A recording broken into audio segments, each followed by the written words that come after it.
Welcome everyone to the last Eriador Casual Stroll Through Middle-earth. We've gone through every single region of Eriador with the exception of Ettenmoors over the course of the last year, and it has been awesome going through all of this with you. So for those of you that don't know, my name is Matt Elliott. I go by Scenario on the message boards. I'm a senior world designer on Lord of the Rings Online, and I've been doing this for 15 years now. So was working with Turbine and Warner Brothers, took a break, came back to work with SSG, and we're actually touring through a region that was something that I paid very close attention to when I first came back to work with the SSG, and that was with the updates, the visual updates to Breland. So we'll have lots of fun going through these things and kind of talking about the changes of what it was like before to what it is now. So for those of you that are unfamiliar with this stream, if you're brand new and you're just joining in, this is a world design focused stream. So I'm taking you on a tour through a region that's voted by the players. So we did a vote maybe 3 months ago, and we did last one was North Downs, and then this one is Breland. So I'm going to only be talking about level design stuff, world design stuff, what goes into making the world, going into a little bit of behind the scenes of that sort of thing. I don't talk about anything related to game systems, engineering, lag, PvPM, PvMP, balance, those sorts of things. I'm not going to be able to answer your questions about that. There are people that are better suited to answer those questions than me. But otherwise, if you have questions about Breland, if you have questions about world design, feel free to drop them in the chat, and I'll do my best to answer them as much as I can. There may be some that I'll just have to defer to, but I'll let you know so that it doesn't come across like I'm ignoring your questions. The other thing, too, is when I get into a stream, I often tend to forget to drink. So I've got a couple of drinks here with me. I've got my ginger ale, and I've got my water. So if it's been a while since I've had a drink, let me know, and I will have a drink. So without further ado, let's get started here in Archit, one of the first areas that players get to see ever, and I think one of the things that was really kind of unique and revolutionary for this game when it first came out was the idea of the world change that happens here. You start out and the world and the town is pristine, it looks, like it's in good shape, and as you progress through the story of the starter experience, it catches fire, and now, excuse me, now here we are afterwards, with the buildings damaged and the town kind of in disrepair. And so that was one of the big things that that we were really excited to introduce, was the concept of the world change.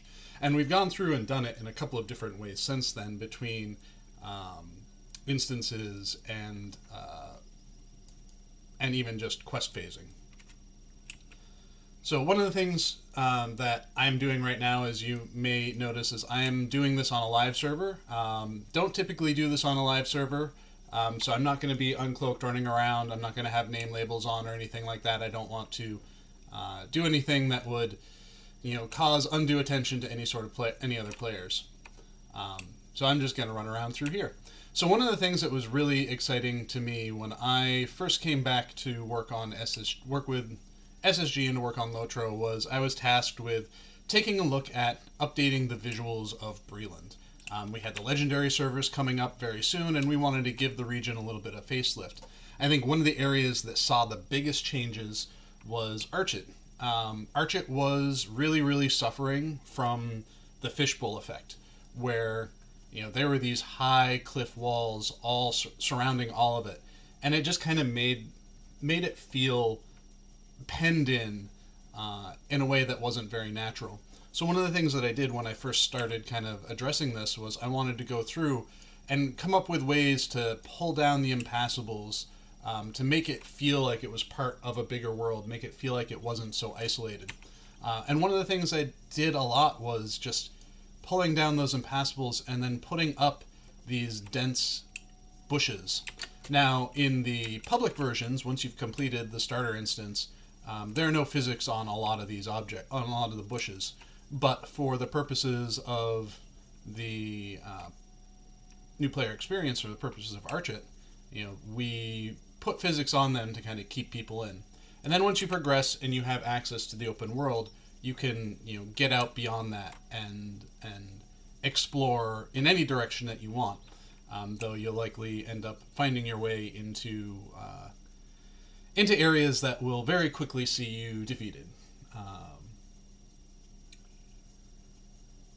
One of the things too that I was really excited and interested in doing is, we have a lot of these kinds of waterways throughout the game that stop and then, or that start and stop in weird places that don't feel like they make sense. Don't feel natural, and that's one of the things that one of the issues I had in Archit was this particular area right here. The water just kind of ended, so you had a pond up there and you had a pond down here, and it didn't really feel like it went anywhere. And I was really interested in connecting the world as much as possible. So one of the things I did was just continue the stream. And this stream here will continue down onto the Midgewater Marsh and connect in that way, and I think, helps make the world feel like a bigger place. One of the other things too with Breland in general was when we built it, we had a very specific concept as to how to divide up the landscape for performance and whatnot. Having server boundaries put in a lot of different places, and the way that we kind of managed having those server boundaries existing was to pull up the terrain and make the terrain impassable around those spots in between those boundaries. As the game has grown and as we've learned more, we felt we didn't need to do that as much. We didn't need to have those high impassables delineating where the server boundaries were.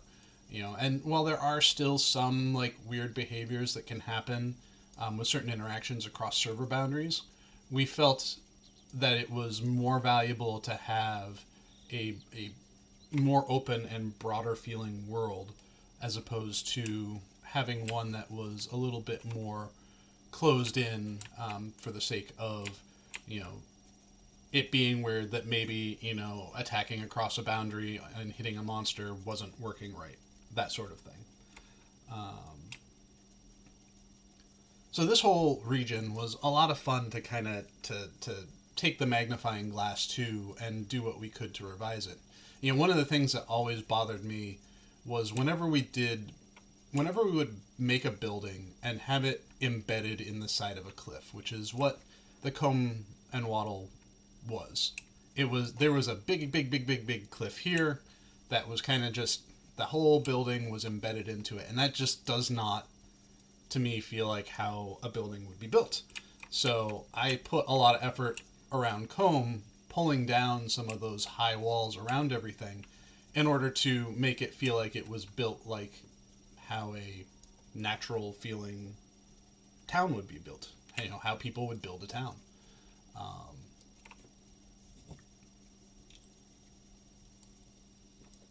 You get a great view of Weathertop here in the distance, foreshadowing where you'll go in about 15-20 levels.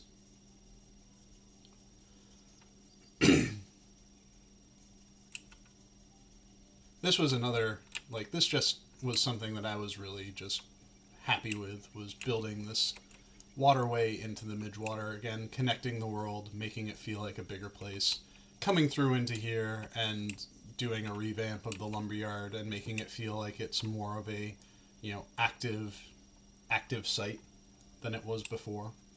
The Chetwood itself, I didn't end up doing too much with, outside of, the impassables around it, because I always felt like the Chetwood felt pretty good. I think Chetwood felt pretty good as far as everything goes, with the exception of the impassables, which have all been kind of reduced and pulled down.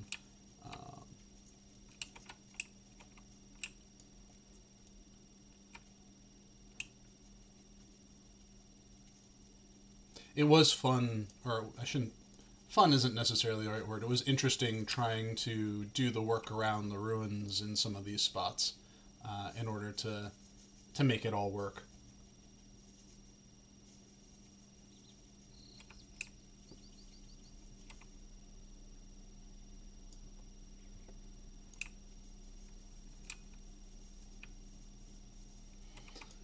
I'll take a quick look. So Rigoso says, or Rigjogso says, hello, did you create Breland? So way back when the game was first made, I did do work in Breland, and then most recently, probably 4 years ago now, when we revamped Breland, I was responsible for doing the revamp on it and for making it, updating it for the legendary servers, just in terms of the world design aspects of it. Waylon says, having a map overlay would be awesome for this, like a mini map in the corner. I don't know if that's possible. So we do have the radar here. If you're talking about like a smaller representation of the map panel, we don't have that functionality specifically, though I do know that there's at least one, if not a couple, user-made plugins that can scratch that itch until such a time as we decide to implement it ourselves.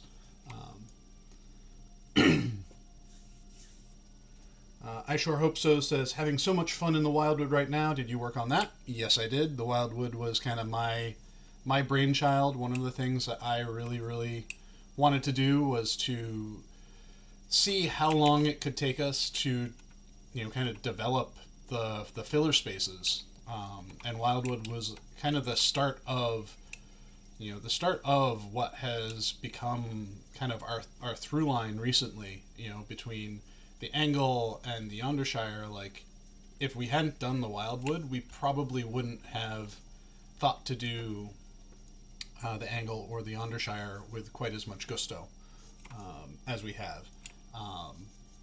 Really my goal with the Wildwood was really just to see how much I could build out, how quickly I could build out, and at what level of fidelity. And then once I had done that, we kind of just had to sit and wait until we had designers available to do the quest work for it.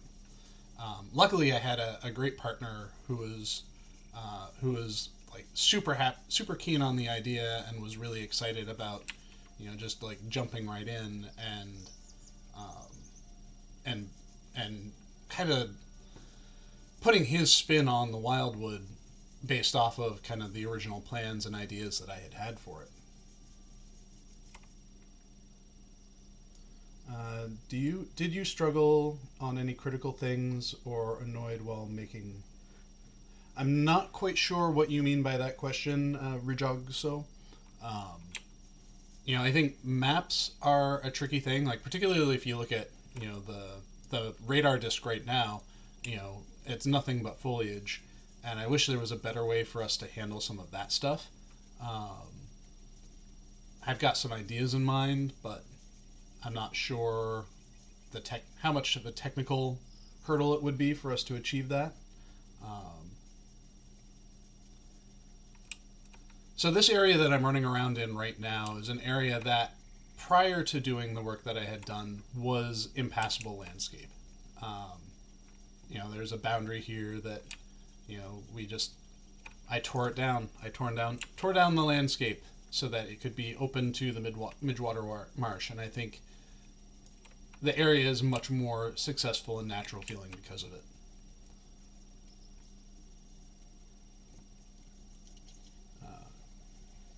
Waylon asks, do you have a favorite region? I mean, I've worked on so many of them. How can you pick your favorite child, really? I mean, my least favorite, honestly, is the Trollshaws. As far as my favorite goes, like, I don't know, I think for me, the first region that I built that really kind of embodied the kinds of things that I like to see in world design was Eregion.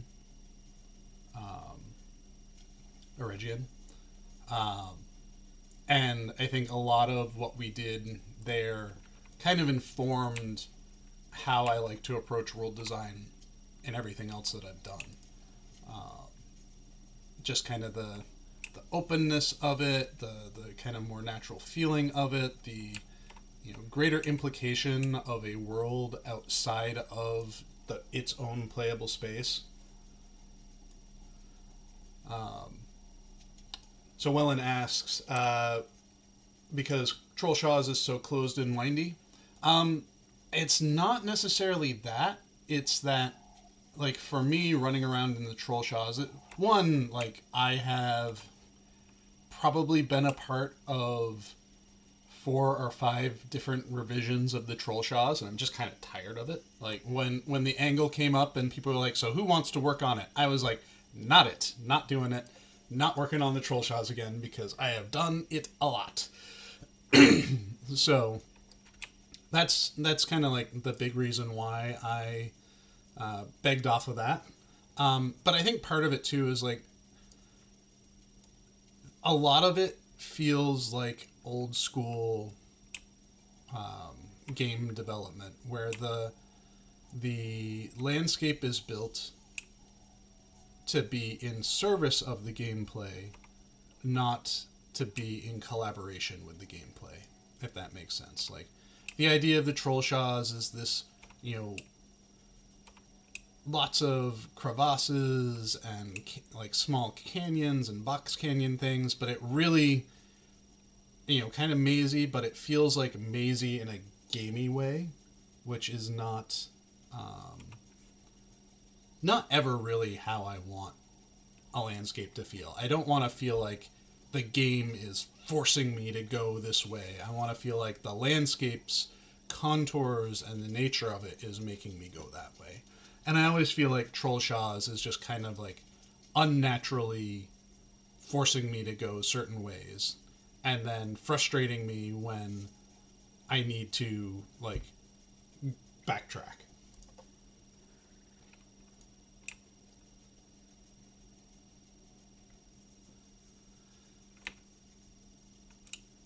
So that's kind of where my thoughts are on the Troll Shaw's. We have another good view of Weathertop from here. Weathertop definitely looms over Breland and the Lone Lands in a good way.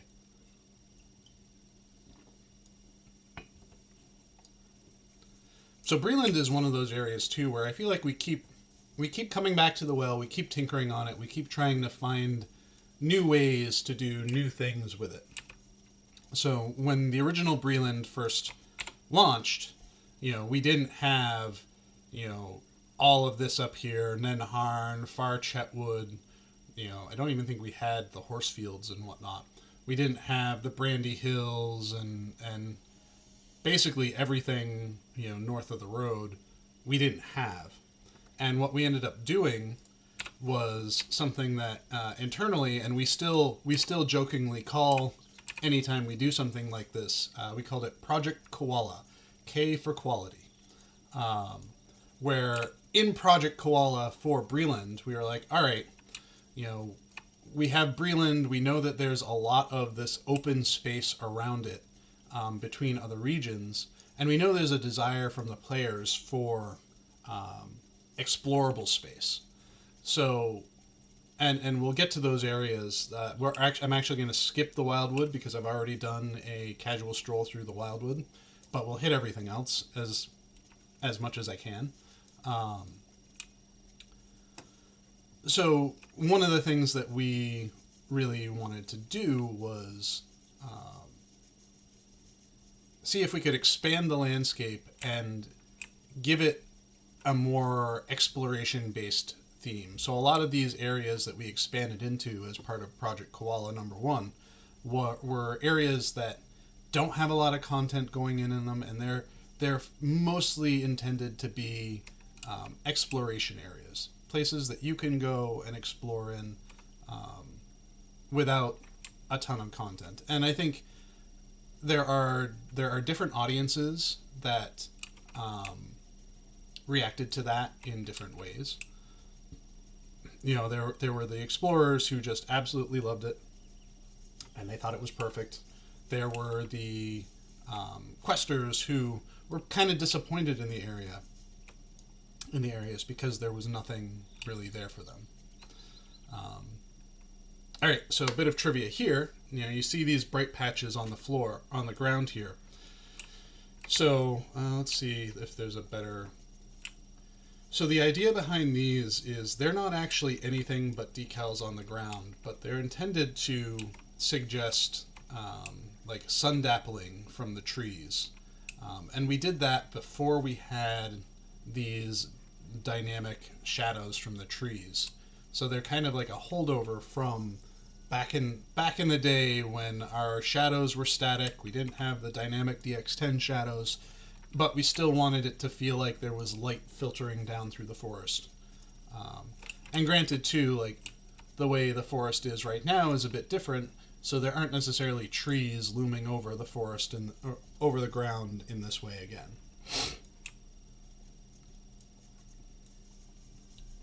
So we'll head up this way. We've got Pearson's Farm in the distance, which is named after one of our world designers who's still on the team. We've got Bree in the distance here. Some of the barrow downs along that ridge.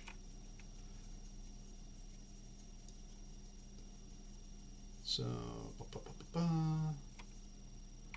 we'll pause here briefly. Let's go through some of these questions.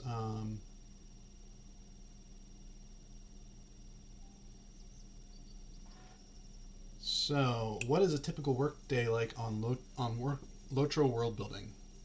So usually, when I start my day, it's going through writing emails, figuring out, responding to emails, figuring out the plan that I have for what I'm going to work on that day.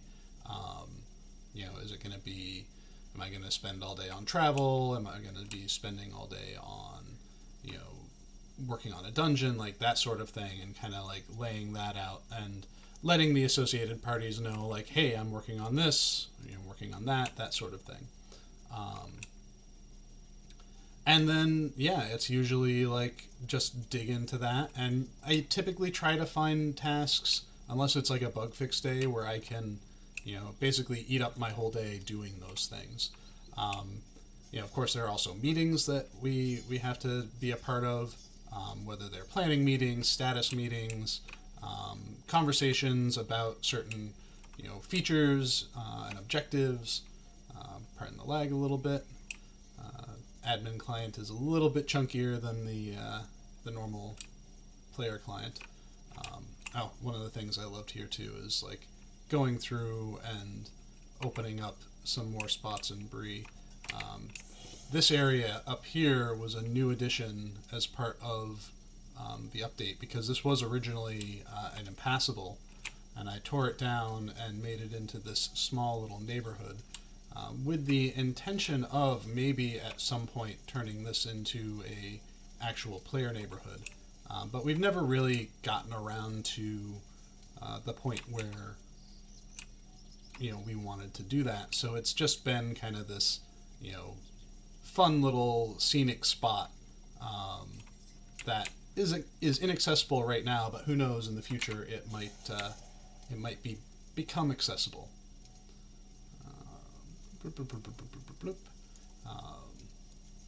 Another fun thing too that some people may not have noticed is there has been, even more recently than these updates, there has been a change to portions of Freetown with new pathways opening up that did not previously exist. So this was never here before. This is a new opening leading into the Dwarf Quarter, which was also previously never open. But as we were working on the Dwarf storyline, I thought it would be a fun idea to just kind of open this up for exploration. Alright, so Glipscom asks, what comes first, story quest requirements or token legendarium requirements? So whenever we start building a new region, we always have someone go through and do what we call the region personality document. And what region personality is basically a massive amount of research that is done on the region and on the history based off of everything available in the Token Legendarium, informing us as to like what's going on here, what's the history of this region, what are the politics of the region, all the way down to like these are the kinds of plants that exist in this region, the kinds of rocks and trees. So we have this, we always do this very exhaustive research on what we're going to make. And then after that, then our story and quest folks can kind of come in and form their ideas based around that heavy research. And for world designers, we have access to a lot of, maps from, older sources that we can then use to kind of come up with how we want to do things. Like we know where the major roads are, we know where the major cities are, and we can start building around that. So YTJL asks, does the LOTRO engine have access to using gamma mapping? I am not sure I know what that is. I'll have to look that up. Since I don't know what that is, odds are probably not. Drewster1981 asks, what regions have you worked on most? Are different people assigned to each region? Do you plot out the terrain from the books first before coming up with your own flourishes? So as far as which regions I've worked on the most on, I've worked on pretty much every region of the game, when we started working on it, with the exception of basically the span of time between after Western Rohan and Where Dragons Dwell. So basically all of Gondor and Mordor, I wasn't with Turbine / SSG for those, but I've had my hand in basically everything else. When we come to assigning people, usually when we're making a new region, it's all hands on deck. Everyone is working on it. They're just working on different parts of it. But then after a region is launched, there's usually one person that is considered the owner of the region. Someone who, whenever a bug comes in, they are responsible for taking care of the bugs in there, those sorts of things.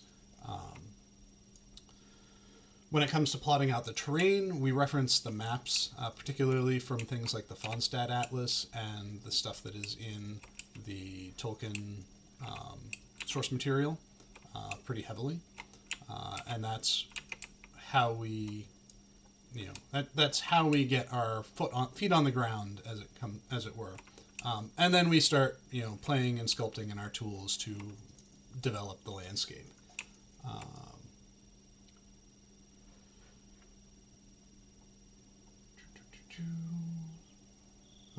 And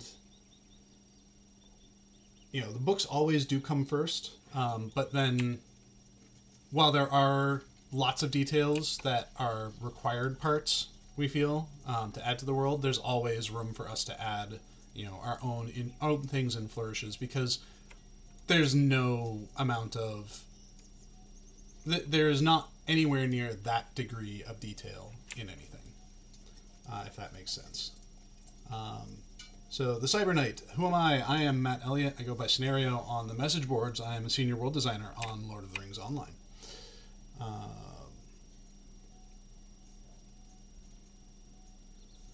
Let's see. Captain Spaulding says, there's a wooden gate in Bree. It is not open and can't be passed through, but you can see roads and buildings, future expansion of the city. I think that's what I just ran through. YTJL asks, what is your asset repertoire like after 15 years? Suppose you would have thousands at this point. Yeah, we have a very, very, very extensive library of assets to kind of pick and choose from, and I think it's one of the challenges that we have when it comes to making a new region, because we have so much out there already. We sometimes have a hard time thinking about like what new assets we want when we have a lot of assets that work pretty well. I think, for example, like I really like the crofters' houses that we have, and they're great generic structures, but I know that especially since I've used them in places that some people don't feel they belong because they kind of identify them with a specific region. Whereas, I think with us, unless there is specific like iconography or emblems on something, we don't tend to necessarily ascribe an asset specifically to a region because it's just something that we could, find a use for in a number of different places.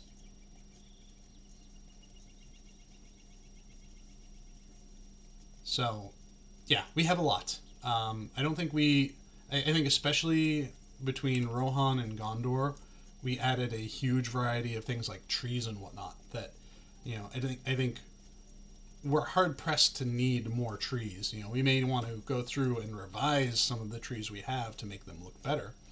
Um, but as far as new stuff goes, I don't think we really need much. Um, So let's scroll down a little bit further. I know this is a Breland stream, but what happened behind Andrath and in Enedwaith? Those were accidents while fixing other bugs. Um,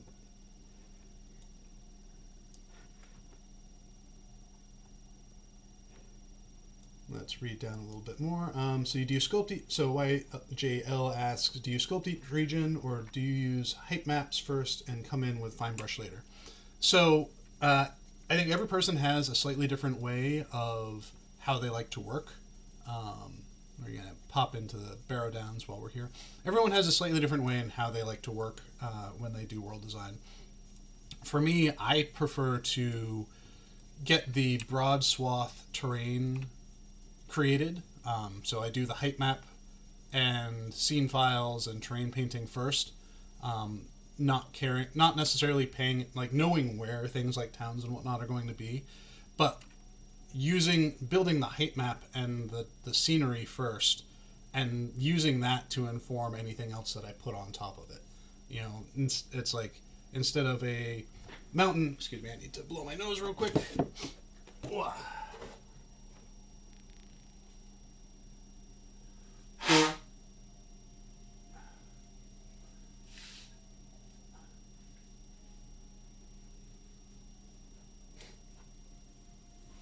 Sorry about that.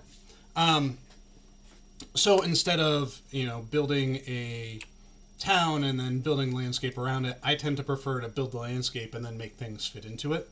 I think other people might like to just kind of go along. As they're working their way across an area, they might decide to fill in something here and then fill in something there as they're working. Um, Utopian says, I always appreciated how much there was off the beaten track in Breland. Yeah, I think that's, I think we tried to experiment a lot with that in Breland, just over the years and over the years. The Cyber Knight asks, did you work on Asheron's Call 1? Also, my new puppy is named Rohan. Awesome name for a puppy, and yes, I did. I was a lead artist and art director on Asheron's Call Live, as well as several of the expansion packs for it. Transitioned over into world design on Lord of the Rings after my time with Asheron's Call ended. So here in the Barrow Downs, this is another big change that happened as part of the updates for the Legendary servers, is we kind of connected the Barrow Downs and the Old Forest a little bit more to give you some more inroads into it. Again, just trying to make it feel a little bit more natural, feel a little bit less gamey and less hemmed in, which was a lot of fun to do. And this is a great forest. Like, I think this is one of our most successful forests that we have. It just feels good.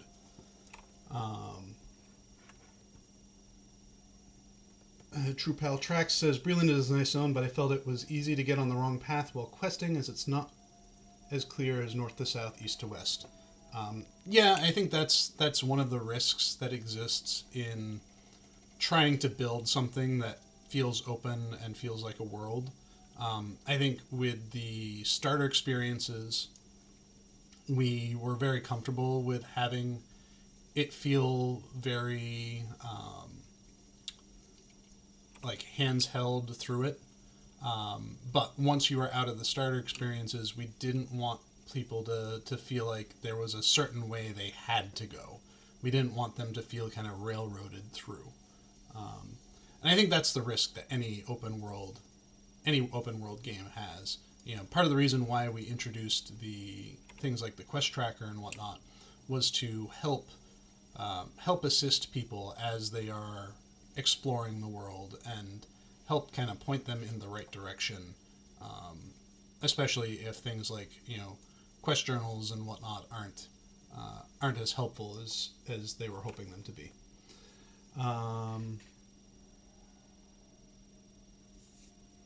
So there's another portal beneath the entrance to Hod Yark in the South Barrow Downs, but no one can enter it. What is it for?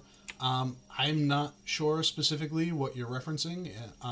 It could be a quest-restricted interior of some sort, but I could not tell you specifically what you are referring to. This is a big world, and while I have worked on a lot of it, I have not worked on everything in it.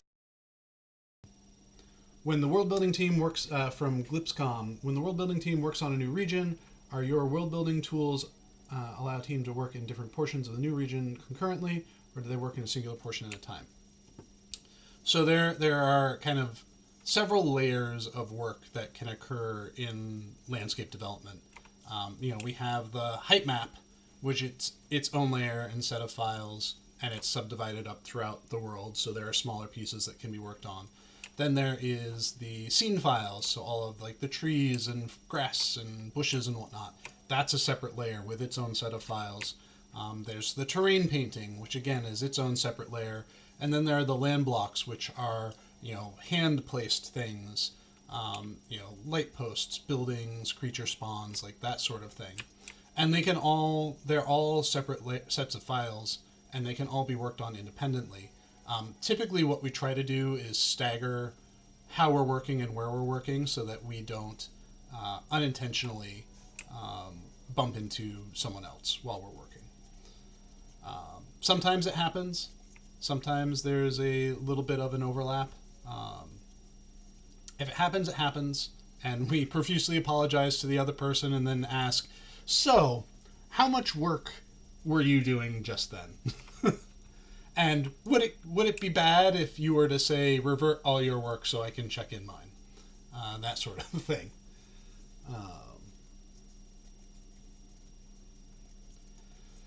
So regarding maps being confusing, since there seems to be a little bit of a conversation about that in here, I think one of the reasons why we've switched to this style of map is it is a better representation of the landscape that you are running around on.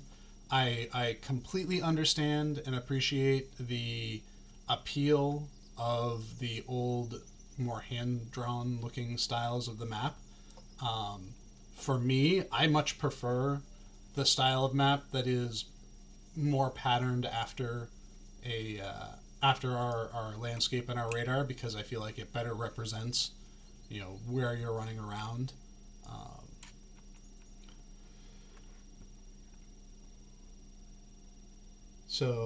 Let's see.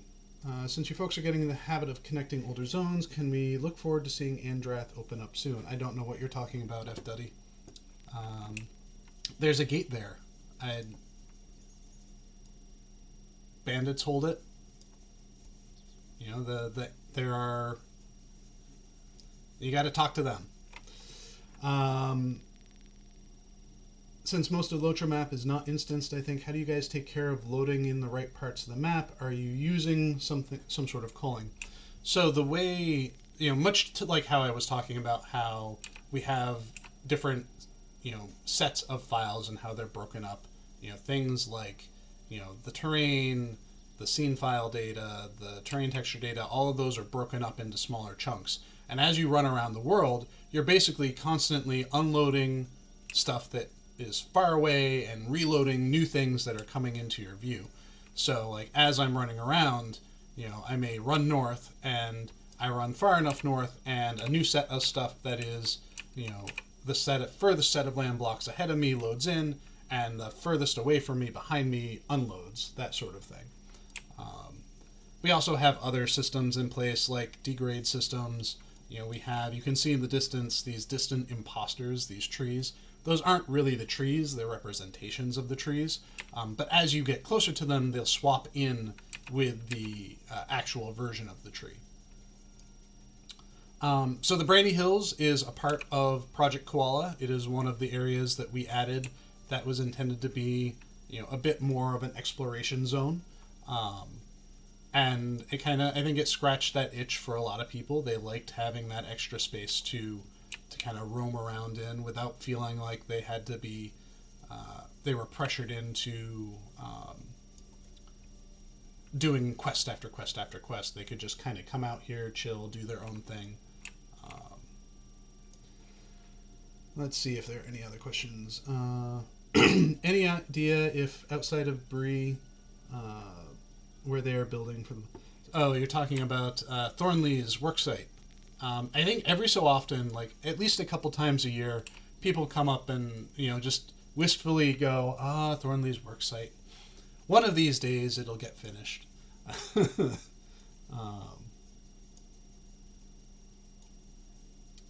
But I don't think we have any specific plans for repairing Thornley's worksite. However, we did some stuff in Trestle Bridge to kind of sort of repair some of that. So maybe at some point in the future, it's not out of the question that Thornley's worksite could get updated as well.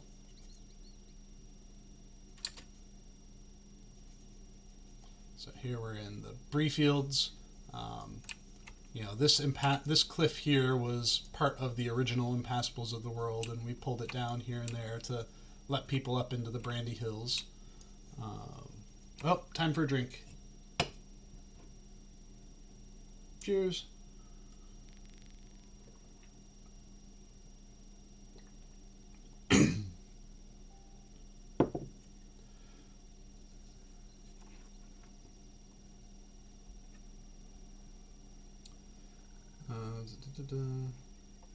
So Dagger Thief is following up on the the doorway in the Barrows. So I will copy that location and look into it, take a look at it just out of curiosity. Usually when something like that, using that has no effect, sometimes that's a case of something has been placed for instance purposes and is only usable in a certain instance layer, that sort of thing. So True Pal Track says, I gotta say I love how the towns and villages around the game look alive with a lot of NPCs are living their lives and not just standing waiting for you to click on them. I think we've certainly made strides over the years in how we approach helping towns feel filled.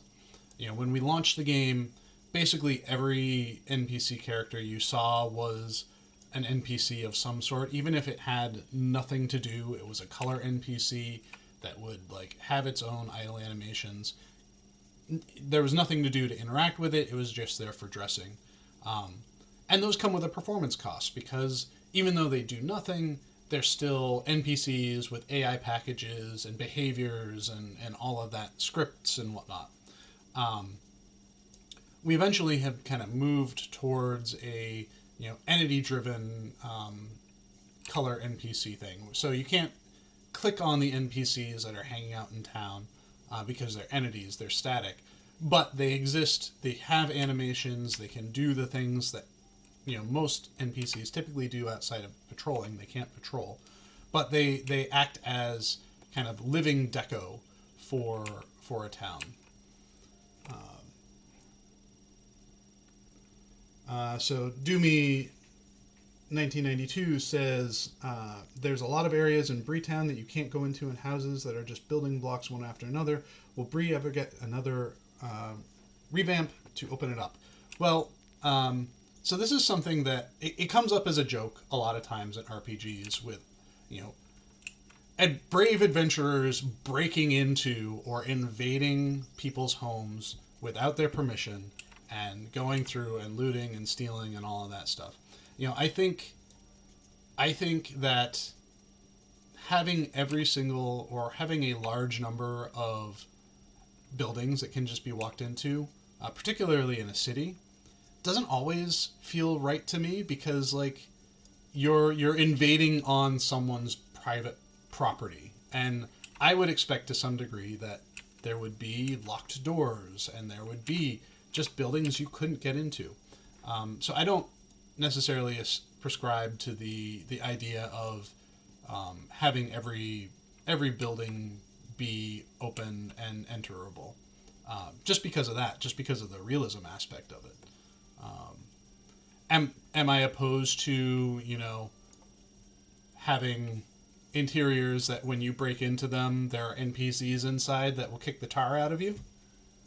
That's not a bad idea. I wouldn't mind doing that once in a while. That could be kind of fun. But then that encourages people to, raid up and try to zerg those NPCs.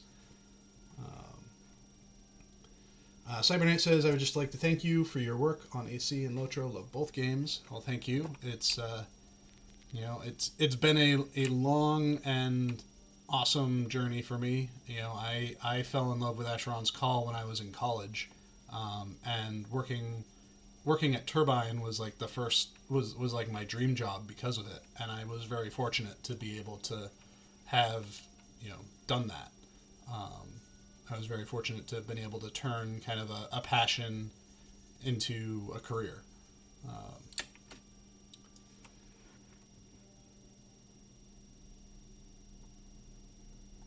So let's see.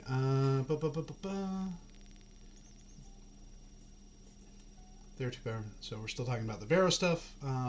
So yeah, I can look at it. Like I said, I'm not sure what it's for. Not knowing the specific location and not having been to the specific location, my suspicion is it's related to is more related to a piece of content that is just not accessible in a certain instance layer.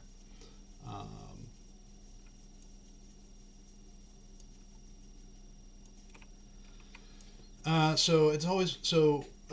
YTJL says, has always been a long-standing dream of mine as a player of LOTRO since launch to port it to a modern engine. Not sure if you can speak on this, but are there any plans to port, say, to Unreal 5?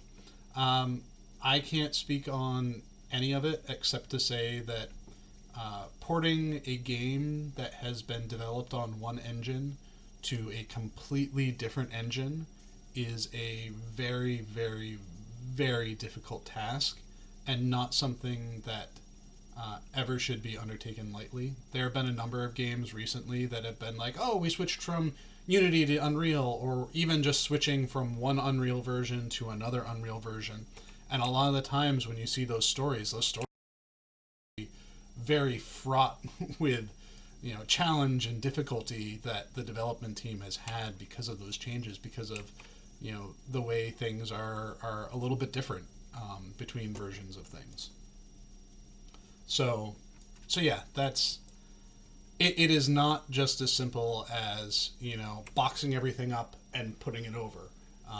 There's a lot of tools work. There's a lot of content work. There's a lot of engine work. There's a lot of quest work, like systems work, like all of it. It is never as easy as just the simple sentence makes it sound.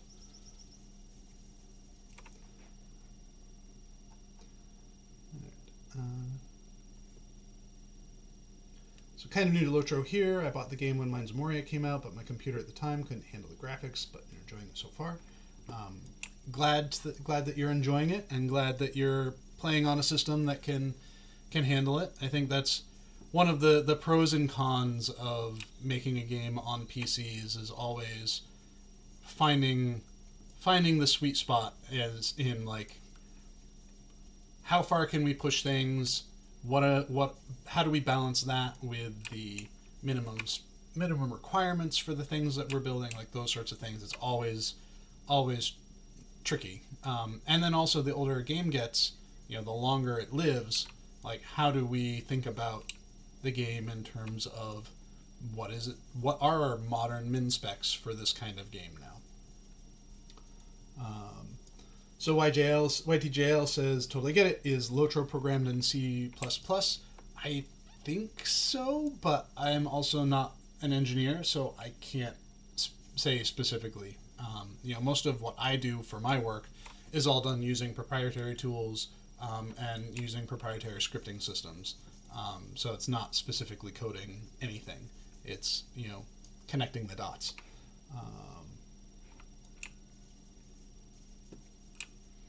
So we continue our patrol. We got about 8 minutes left on the stream, and we're almost done looking at Breland. We're now getting into the Weathered Hills, which is kind of the lonelandsy part of Breland. I know this is an area that is sometimes met with a little bit of controversy because of the ruins that we're about to run up to. Because you go through this area. Let's see if I can find a mob. So that's not a mob. There you are. So this is like a level 18 to 20 area, and then you get up to these ruins and you're smacked with like level 50 creatures. And I know that so level 55 and whatnot. So I know sometimes that has been met with concern from players, but luckily these enemies are contained enough to this area that if you're paying attention to what's going on around you, you can identify and be like, whoa, that is way bigger of a challenge than I need to try to tackle.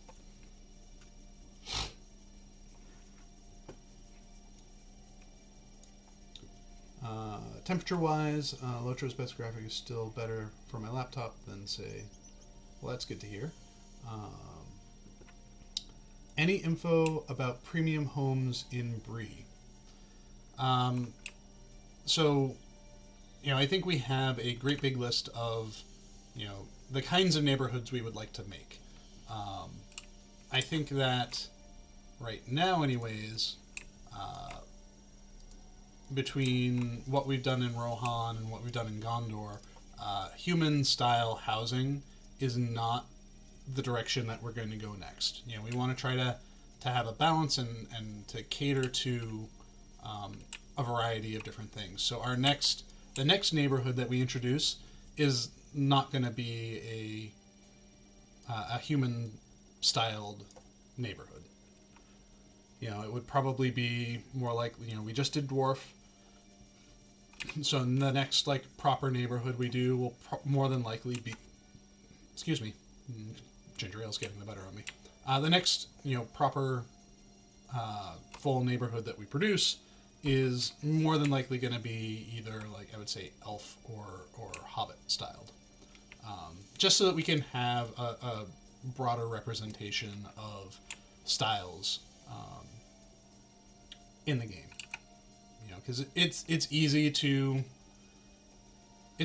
focus on human style stuff because arguably the age that the game is set in is the age of Gondor, is the age of men.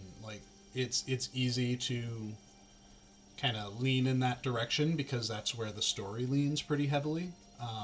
But I think there's a lot of cool stuff that could there are a lot of cool cultures that could get cool looking neighborhoods, and we just want to make sure that we try to represent some of that more regularly as we build. I would love to turn the little neighborhood cul-de-sac area that I made in in Breetown into into something, but we're not quite there yet. We've got other fish to fry first. So SC Castle 85 asks, when designing the world, how much of it is true to Tolkien versus map constraints? So I think the biggest difference in anything we build is the compression of the space.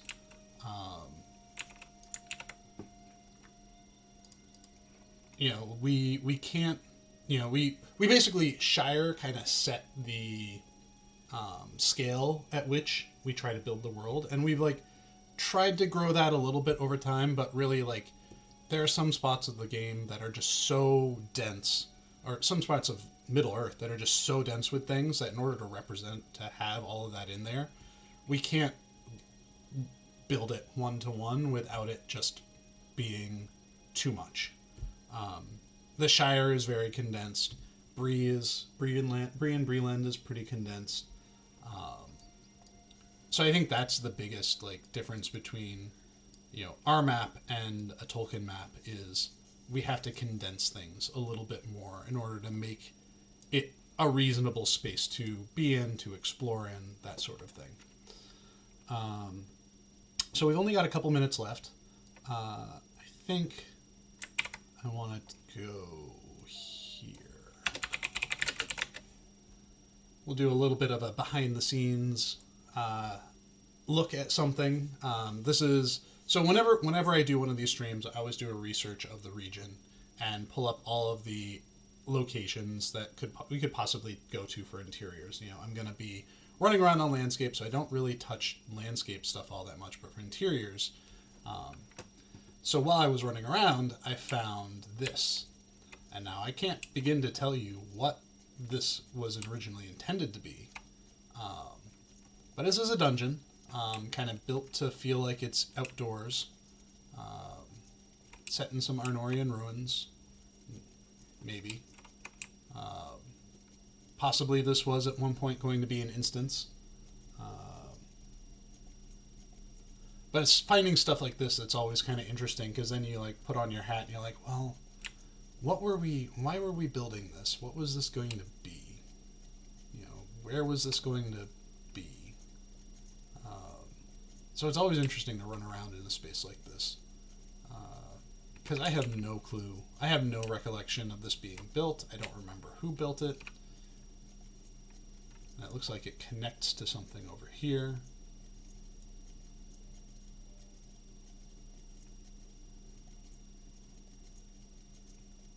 So I have not thoroughly explored this. Huh. Interesting appearance on this. Wonder if it's a broken appearance.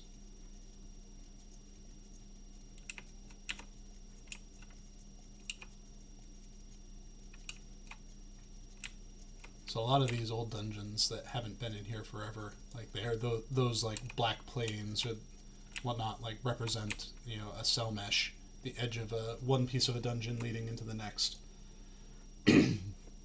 No, I don't think so.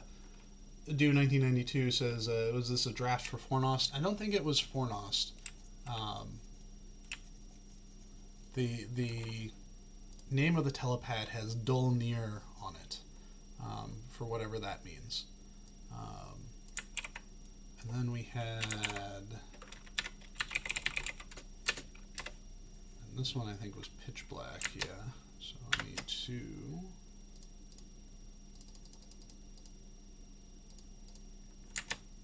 This is another one of those like outdoors but indoors kinds of places. So this one was called Thornley's. So I'm wondering if this was meant to be like a Thornley's worksite instance. This might have been like before the current version of Thornley's. This could have been something that, someone had the idea for Thornley's worksite and they wanted to build an instance around it, and then it was thought to be like a bit too much, too much effort. So they decided to instead put Thornley's on the landscape. And you can tell like this is a really, really old space because there's a lot of big floating objects in here, which kind of indicates to me that like over time things changed. Like the length of this asset at one point was different, and it's since like changed over the course of development. I do like this bridge though. I might have to talk to someone about revamping this bridge for me. So it's always kind of interesting running around in these spots and being like, what were they thinking when they were working on this?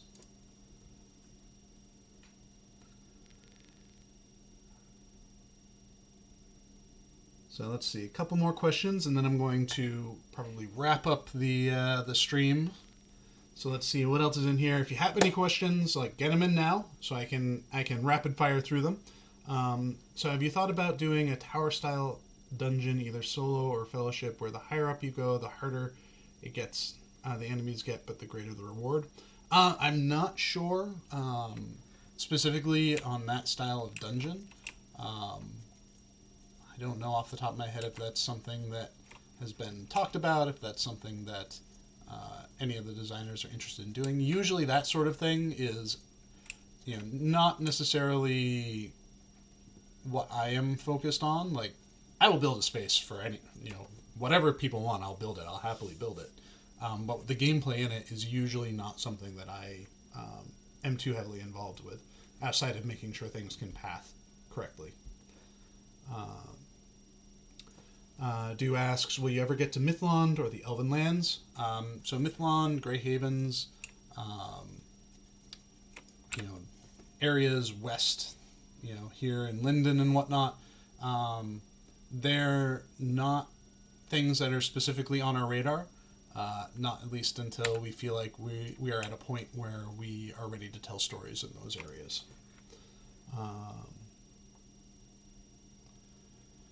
Let's see, it's nice. So Utopian says it's nice that those still exist in the files, but a bit of historic record for devs, even if you're not sure what they were originally intended for. Oh yeah, and there are a lot of these little like dangling dungeon spaces everywhere, or little test areas that someone made for themselves years ago. Let's see if there's. Oh, here's a bit of. Here's one last bit of trivia, and then I'll wrap it up. I spelled Breland wrong. There we go. So one of the things that we did very, very, very kind of early on in our development was, as we were preparing to get things into alpha, like we actually did a presentation to New Lines to show them what we were working on. Not really for anything specific outside of like, hey, we're doing something cool. You're working on Lord of the Rings, we're working on Lord of the Rings. Wouldn't it be cool just to show you what we're working on? And so the demo we put together was just a very, very small portion of what would eventually become the Barrow Downs. So like this section here, some of you might be familiar with some of these areas from portions of the Barrow Downs, but this was a like narrative-driven demo space that I believe ended with fighting a Gaunt Lord here at the end with a cool cutscene.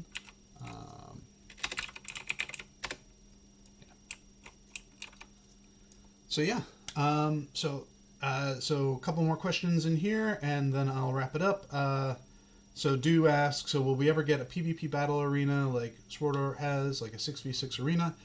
That is more of a question for Orion than it is for me. I know he's been working on some PvMP stuff. I'm not sure what his plans or goals are, so I would highly encourage you, if you have questions, to go to the message boards, go to the PvMP boards, and ask him. Doesn't hurt anything, and I'm sure that if he has something in mind, he would be happy to answer it. So yeah, all right, everyone. Well, thank you for spending this afternoon with me going through Breland. It was fun kind of going down memory lane, talking about Breland. So that is it for Eriador. Eriador, we have hit every single region except for Etten Moors. I'm kind of hesitant to dive into Etten Moors just because of its what its purpose is. If there are enough people that want it, maybe I could do that. But outside of that, I think our next casual stroll is going to be Moria. And we'll start kicking off our Region 2 and our Rovanian stuff after Moria. So we can't get anywhere else until we go through Moria. So that's what our plan will be for the next one. Maybe within the next month or so, we'll get that going. It might have to be an extra long one because Moria is huge. So anyways, thank you everyone. Thank you for being here. I hope you had a great anniversary season and got all the goodies that you wanted. We really appreciate all the time that you spend in the game, in the community, making content, streaming, everything. Like, it's awesome to see how excited everyone is about Lord of the Rings, and to see how excited you are to keep playing Lord of the Rings. So thank you, everyone, and have an awesome afternoon.